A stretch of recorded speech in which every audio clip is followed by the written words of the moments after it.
What's going on, my broskiis? My name is Toadskii, back again, here to bring you guys yet another One Piece Treasure Cruise video. And of course, we're here with our treasure map playthrough for Treasure Map versus Izo. This is a pretty rough one, and I think a lot of people are going to have a pretty difficult time making their way through this treasure map run.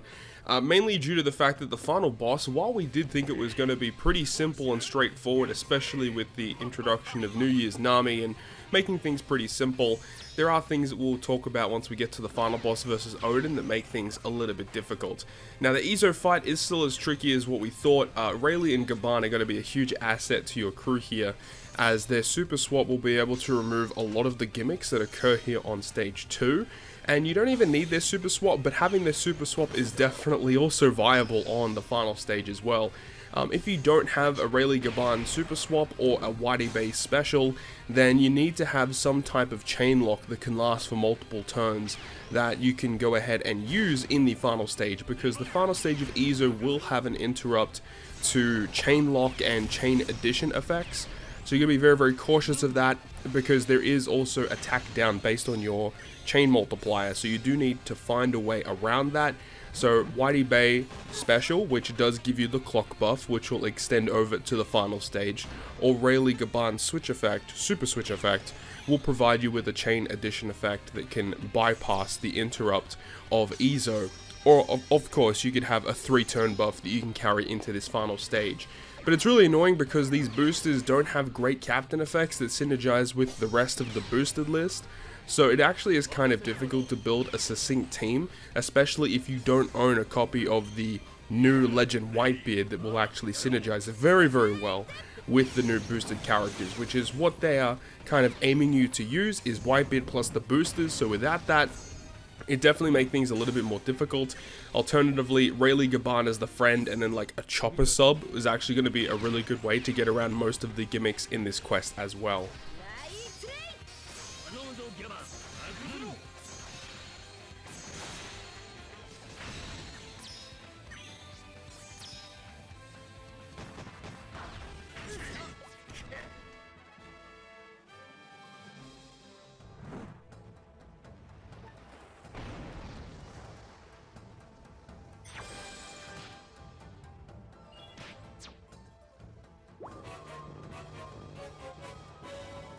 Moving on to the mid-map boss that I was able to find, which was Kinimon.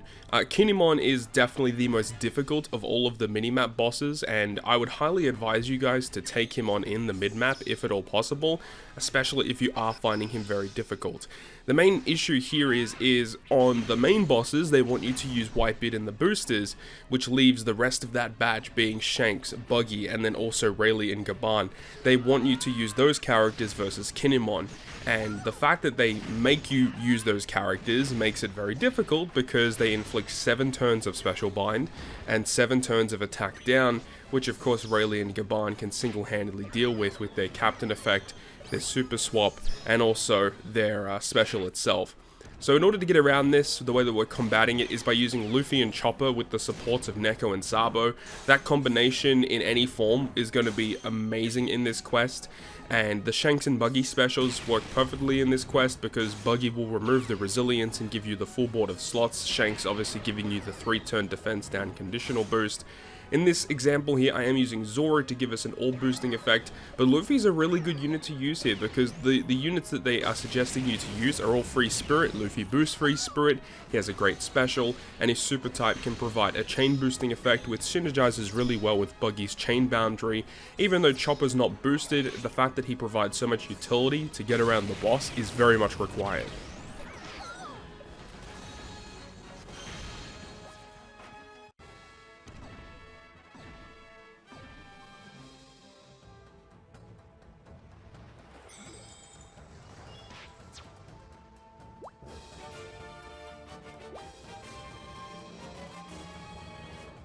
Moving on to the first of the mid-map bosses though, versus Ryuzo. So Ryuzo being the first on the list, typically he is the easiest boss, but I would argue that he's not the easiest. There's going to be a boss coming up just a little bit later. It is actually very, very straightforward. But here we have the Ryuzo fight. Now there's actually quite a few gimmicks that you have to take note of. Most notably, there is a lot of despair, like 8 turns of despair, so characters like Roger or versus Yamato are going to be great options as captain, as they will remove the despair completely.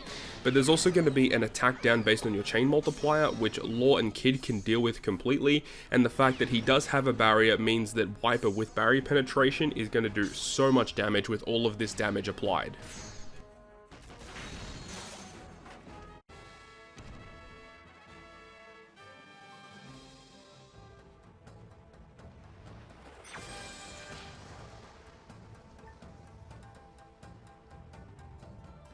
Next on the list is Ashura Doji, and Ashura Doji is going to be pretty straightforward with a couple of different options. You can go ahead and use Viper as the captains and use his special to clear the boss out that way, as long as you have some type of special as a crewmate that can get around bind. In this team example though, we're going to be using versus Kaido. Now I do have the Mr. 2 support or Mr. 3 support attached to Kaido to give him 2 turns of cooldown when we reach battle 3. And that's going to be kind of important, because if you don't have your Kaido limit break expanded, you will need to use cooldown reduction effects in order to actually make sure that his special is ready, because Kaido is not actually boosted in this quest. But we're using Blackbeard to get rid of the bind and also provide a chain boundary effect. Kaido's special gives us the Wano slot and the attack and all boost, and then we can just kill. Then on the revive, we can just kill again, because Kaido's special is just that broken, and the fact that we do have, the 2 turns of buffs is awesome. If we don't have a Wano slot in Kaido, we can just use the friend captain Kaido as well. Basically, if you have Kaido, this quest is pretty much a cakewalk, so long as you have a sub that can get around bind. Alternatively, as we said, the Viper is also going to be the other suggested way to get around this.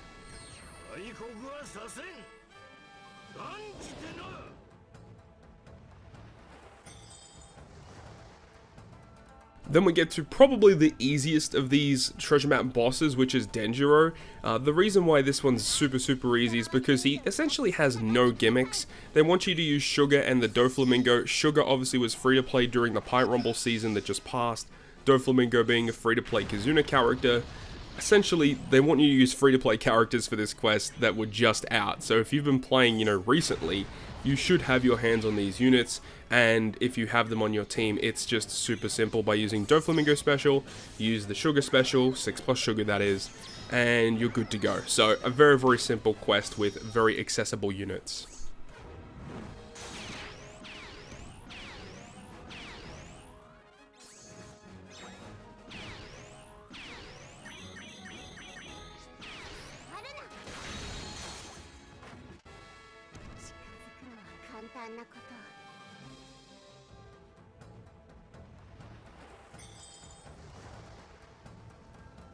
Now we get to the most debate fight of the entire treasure map, which is the final boss versus Oden, because when we first read the gimmicks, it seemed like it was a pretty straightforward fight. It felt like Nami was going to be the best way to get around all the gimmicks. You use her special stage 2, on the final stage she gets her special back due to paralysis, and it just seemed very simple. However, things are a little bit more complex, because on stage 2 there's actually 3 enemies instead of the expected 1. Which makes things a little bit more tricky, because you do have to target 3 different units for damage rather than a single character. Luckily, the 2 characters on the left and the right, they do not scale their HP. The character in the middle will scale his HP, so there's silver lining there. So it's not as bad as we initially thought. If all 3 were scaling HP, this would become a borderline impossible fight for many people out there.